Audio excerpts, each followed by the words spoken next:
Hello student, come back to my YouTube channel Archana Chauhan. तो आज हम क्लास 9 की 36 किताब के गद्य पार्ट का आपका लेंगे सामले सपनों की याद, जो लेसन 4 है, जिसके लेखक जाबिर हुसैन जी हैं। तो सामले सपनों की याद के प्रश्नोत्तर आज हम आपको बताएंगे। किस घटना ने सालिम अली के जीवन की दिशा को बदल दिया? इसका उत्तर होगा, एक बार बचपन में सालिम अली की ईयरगन से एक गौरैया घायल होकर गिर पड़ी। इस घटना ने सालिम अली के जीवन की दिशा को बदल दिया। वे गौरैया की देखभाल, सुरक्षा और खोजबीन में जुट गए। उसके बाद उनकी रुचि पूरे पक्षी संसार की ओर मुड़ गई और वे पक्षी प्रेमी बन गए। दूसरा प्रश्न है, सालिम अली ने पूर्व प्रधानमंत्री के सामने पर्यावरण से संबंधित किन संभावित खतरों का चित्र खींचा होगा कि जिससे उनकी आंखें नम हो गई थीं? अब यहाँ पे देखिए, सालिम अली ने पूर्व प्रधानमंत्री चौधरी चरण सिंह के सामने केरल की साइलेंट वैली संबंधी खतरों की बात उठाई होगी। उस समय केरल पर रेगिस्तानी हवा के झोंकों का खतरा मंडरा रहा था। वहाँ का पर्यावरण दूषित हो रहा था। प्रधानमंत्री को वातावरण की सुरक्षा का ध्यान था।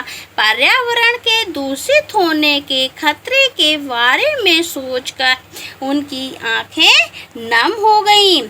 तीसरा प्रश्न है, लॉरेंस की पत्नी फ्रीडा ने ऐसा क्यों कहा होगा कि मेरी छत पर बैठने वाली गौरैया लॉरेंस के बारे में ढेर सारी बातें जानती है?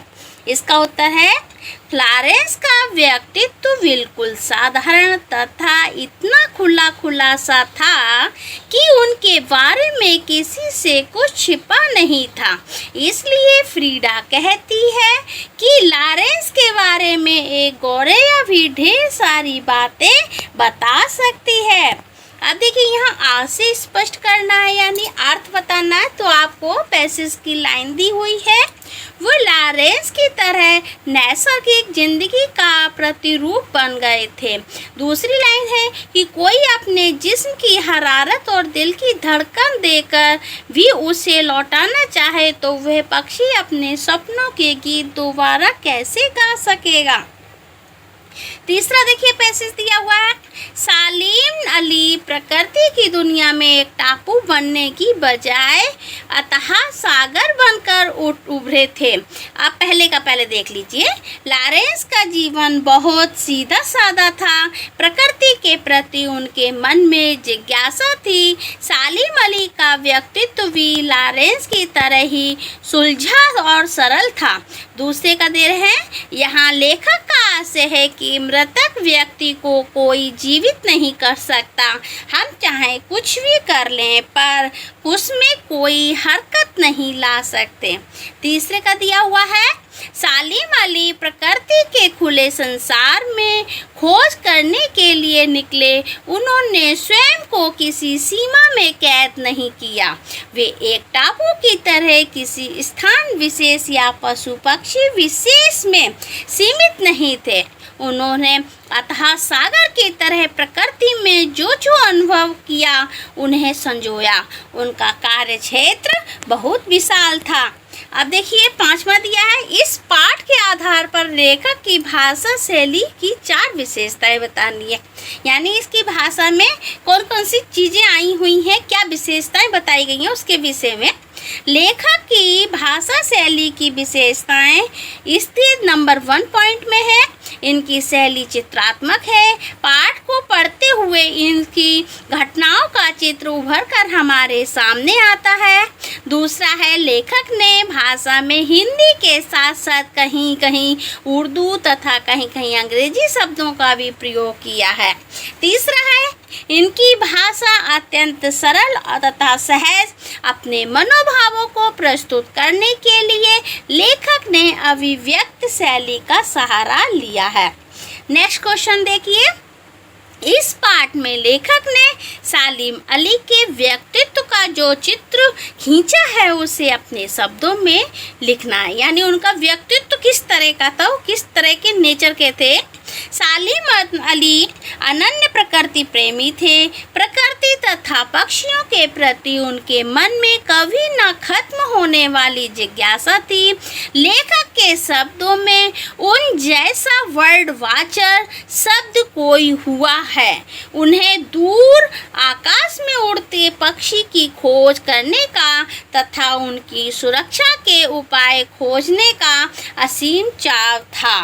वे स्वभाव से परम घुमक्कड़ और यायावर थे। यायावर मीन्स घूमते रहते थे, उन्हें उस चीज़ का शौक था। लंबी यात्राओं ने उनके शरीर को कमज़ोर कर दिया था। व्यवहार में वे सरल सीधे और भोले इंसान थे।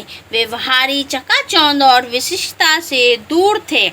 नेक्स्ट प्रश्न है, सामले सपनों की याद शीर्षक की सार्थकता पर टिप्पणी कीजिए। यानी जो लेखक ने सामले सपनों की याद का ही चैप्टर का नाम क्यों रखा है। सामले सपनों की याद एक रहस्यात्मक शीर्षक है। ये रचना लेखक जाबिर हुसैन द्वारा अपने मित्र सालिम अली की याद में लिखा गया संस्मरण है।